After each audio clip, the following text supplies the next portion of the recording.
Coming up on Our World, football season comes to a sudden halt for one high school team, the disturbing details behind what's being called a racist prank. And the heartfelt rom-com Bros makes its debut in US theatres. What the creator of the film is saying about its lackluster performance at the box office.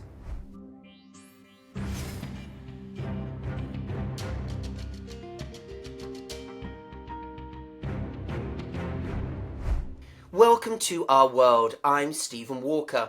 A high school football team won't play this season after most of them were suspended for simulating a slave auction. The Advocate Channel's Stephanie Elam has the story.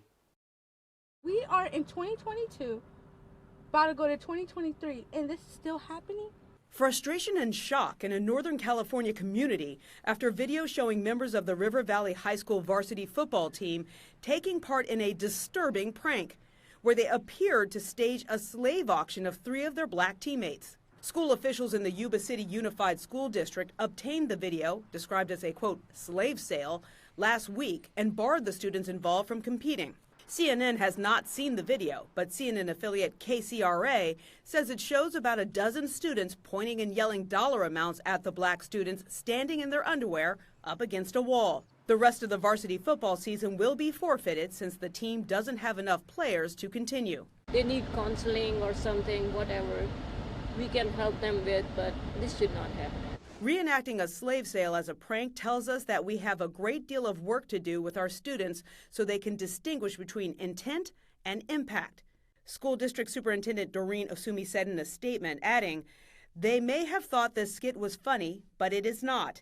It is unacceptable and requires us to look honestly and deeply at issues of systemic racism." Whoever made the video, I feel like they should, even if they're football players, I don't care, you either have to get kicked off the game or don't even play for the rest of the season because that's messed up.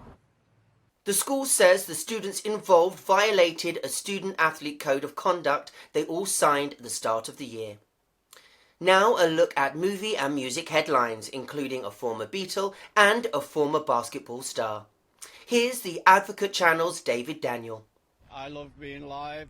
We have a great time. Ringo Starr postponed weekend shows with his all-star band in Michigan and Minnesota due to illness. The venues announced the news on social media, saying the music legend is sick but does not have COVID. Who are you? Doug Jones is back as Billy Butcherson in Hocus Pocus 2, now streaming on Disney+.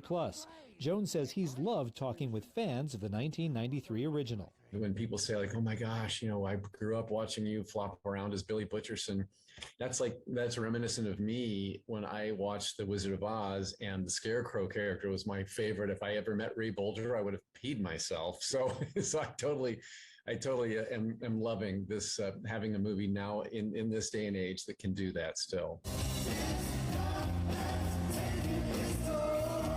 Here's an odd musical pairing, Maroon 5 and Shaquille O'Neal. It was the finale of a star-studded celebrity gala for the Shaquille O'Neal Foundation in Las Vegas, which raised more than $3.2 million for the Boys and Girls Club and communities in schools in Vegas and Atlanta. Singing along in Hollywood, I'm David Daniel. The first gay romantic comedy by a major studio with an openly LGBTQ+ cast had a disappointing opening weekend at the box office, pulling in just $4.8 million for a 4th place finish.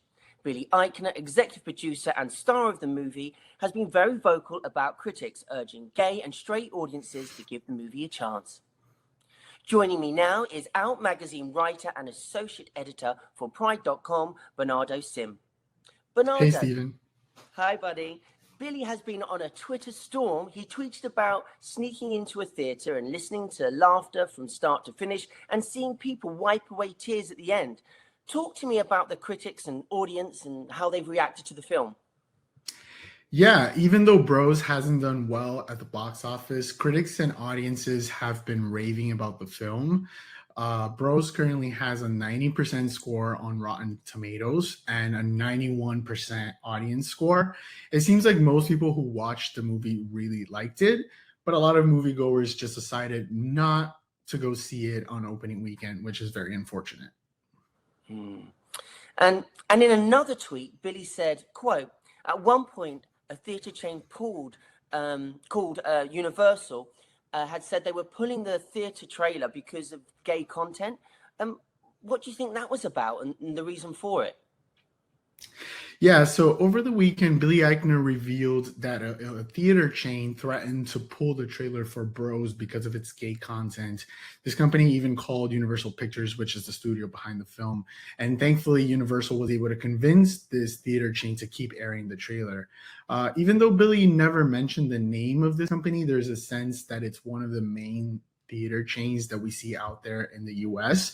And it's just something very unfortunate that happened surrounding the marketing of this movie. And for such a light-hearted movie, that's quite a surprise. Billy also tweeted that everyone that isn't homophobic should go see the movie. What are some possible reasons for the weak performance at the box office?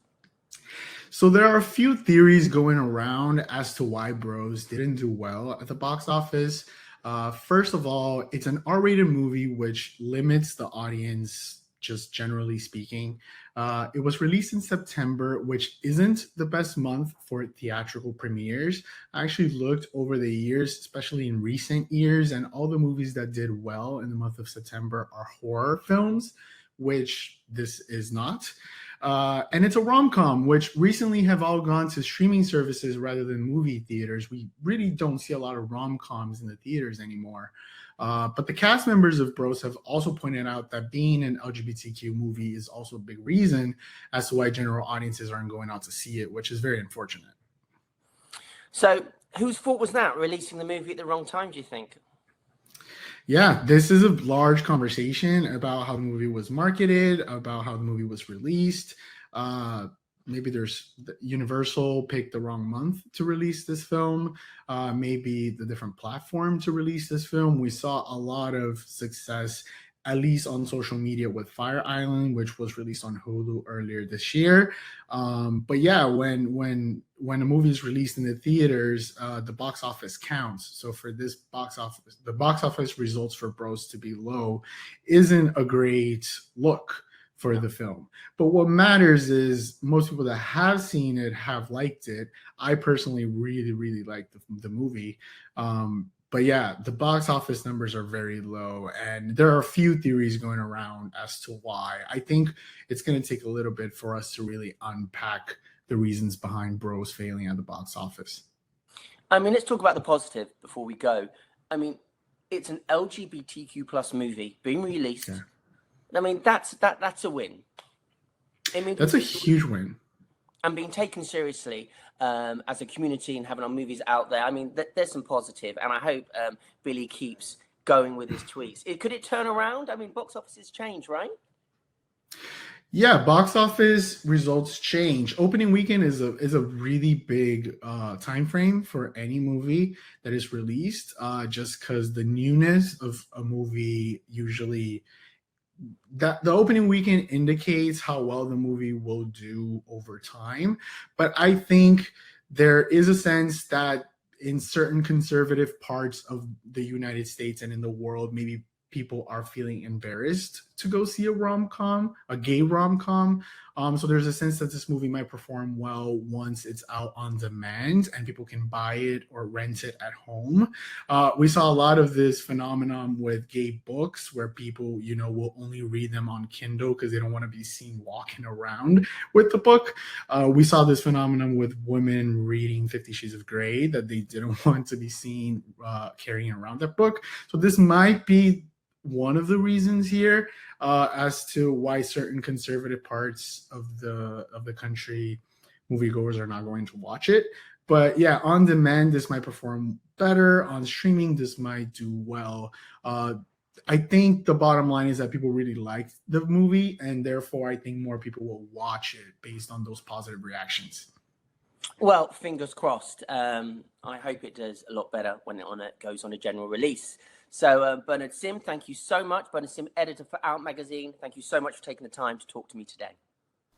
Billy Eichner and Luke McFarlane talk about the importance of queer media and queer stories on the silver screen in this issue of Out magazine, and you can read more about it on out.com, see their exclusive behind-the-scenes photo shoot, and pick it up on the stands. Thank you for joining us for Our World. The Advocate channel is streaming now on Roku, Fire TV, Apple TV, and Android TV. You can also download our app on your Android and Apple device.